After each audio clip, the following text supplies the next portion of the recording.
You touched on about the proms. I just wanted, like, how was that? And well, I mean, what did you do there? The challenge for me in deciphering my life of being misunderstood is no longer, in a sense, because I can go in their world, in the belly of the devil, the Albert Hall, and create a composition, not with electronic music. I had no aid.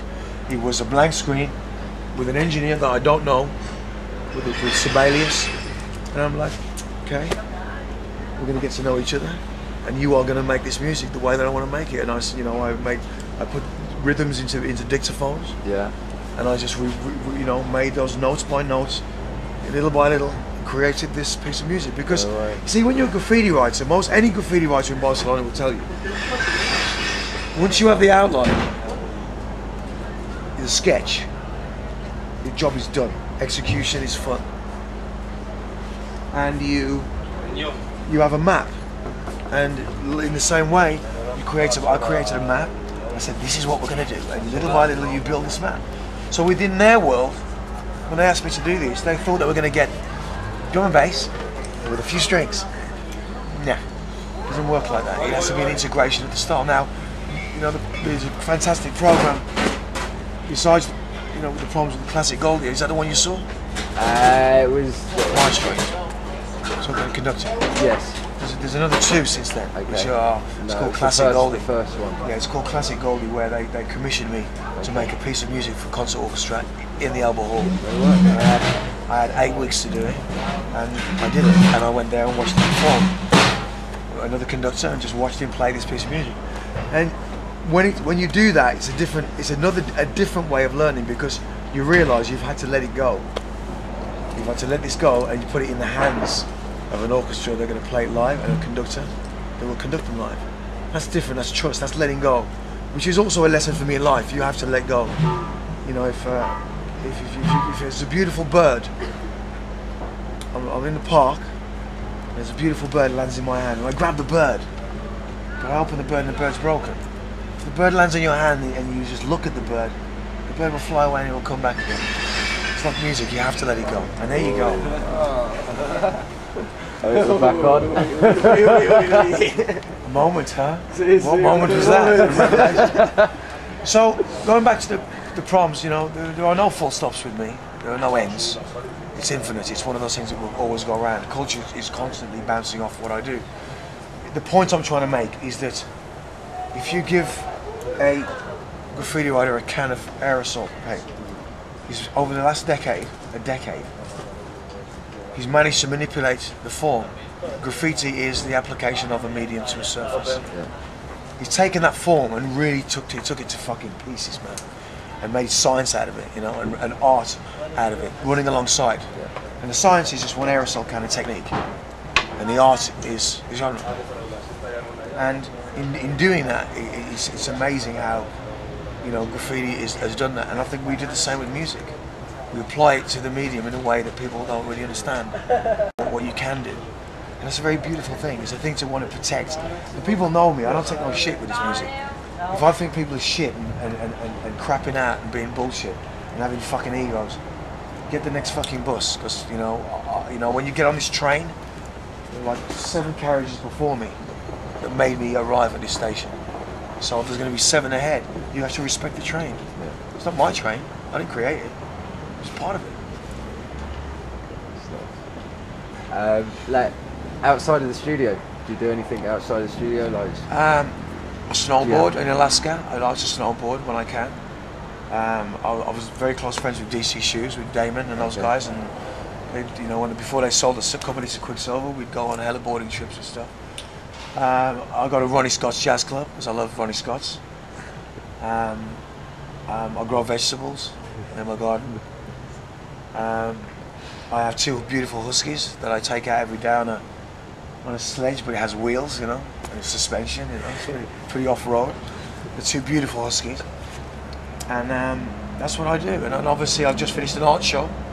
If anybody wants to see my art, the new transformation of how I've taken graffiti and manipulated, moved it into something else, is Eddie Lock. That's EDDIE Lock LOCK.com. We represent a lot of cutting edge poster artists and new artists and whatever. And I just finished a show last night, and I played at a place called Bungalow 8, which is, you know, the trendy side of London. And that's what I like with me. I can go anywhere. I can go to London. I can go to Ronnie Scott's, Matter. I'm a seasoned folk. But I've been doing that, and I'm about to next year. It's going to be a very, very big year. It'll be the label this year is fucking phenomenal. You know, I love the fact that we didn't put out things for 3 years because everything was shit. And why do I want to succumb to reaching down and scraping something up to stick onto the label? No, it doesn't work like that. So I'm waiting for all these people to come up in that Dubai, Lensman. These are the guys to watch out for. Subwave is doing an album next year, and the end of next year, at the beginning of October through December into the new year, Timeless will be made, the entire album for orchestra, with the youth orchestras and the Heritage and the Bays. And that's going to be a really, really unbelievable show, because we're not only having it made for orchestra in a way. I'm going to have Louis Jardine on percussion, Tim the bass, but we're going to be dealing with Tim the bass with, like, you know, 7 bass players in the orchestra following him. You know, the youth orchestra playing the main majority of the string arrangement, the wind and everything else, but also having different singers, you know, from Kate Dowman, an opera singer singing Timeless, to Jaleesa Anderson singing Timeless, to Lena Carroll singing Timeless. Different conductors conducting different pieces. One conductor may do Timeless one night, he may do State of Mind the next night. We'll challenge the conductors and see what they, you know, I'm in their world now and I can challenge their world. Nice. And show them what they should be doing. DJs don't like to go and listen to other DJs. I came from the dance floor. I will always listen to DJs to see what they're doing. Yeah. I look at my watch thinking, what time's the next guy on? So I think in that world, conductors are the same. They don't like to listen to other conductors. That's going to fucking change very quickly. So, you know, and that's that really. Alright, just a quick one just before we finish up. If you could interview anyone that's living at the moment, who would it be, why, and what would you ask them? I was into anybody that's living. I think Bowie is a guy who's fascinated me because of his the way that he reinvents himself.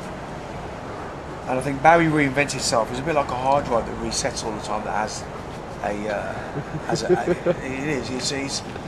We have it in Apple Mac now. What is it called? It's called History or something. You reset. And he resets every time and goes back to the date. Yeah. And he reminds himself, because he has all of these different people. He doesn't know who some of these people are, but once he's reminded, he's left enough hardware around and enough hard copy that he just has to listen. And he goes, that's who I am.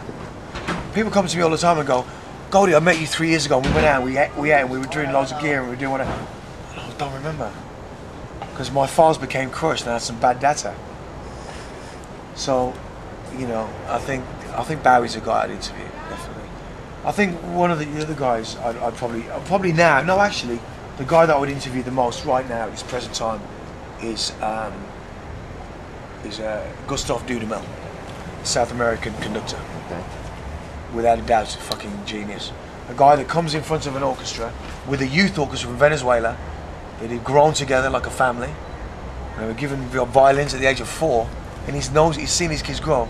And this guy can take an entire score and he can put it there and he can just do the whole fucking tour, do the whole fucking concert.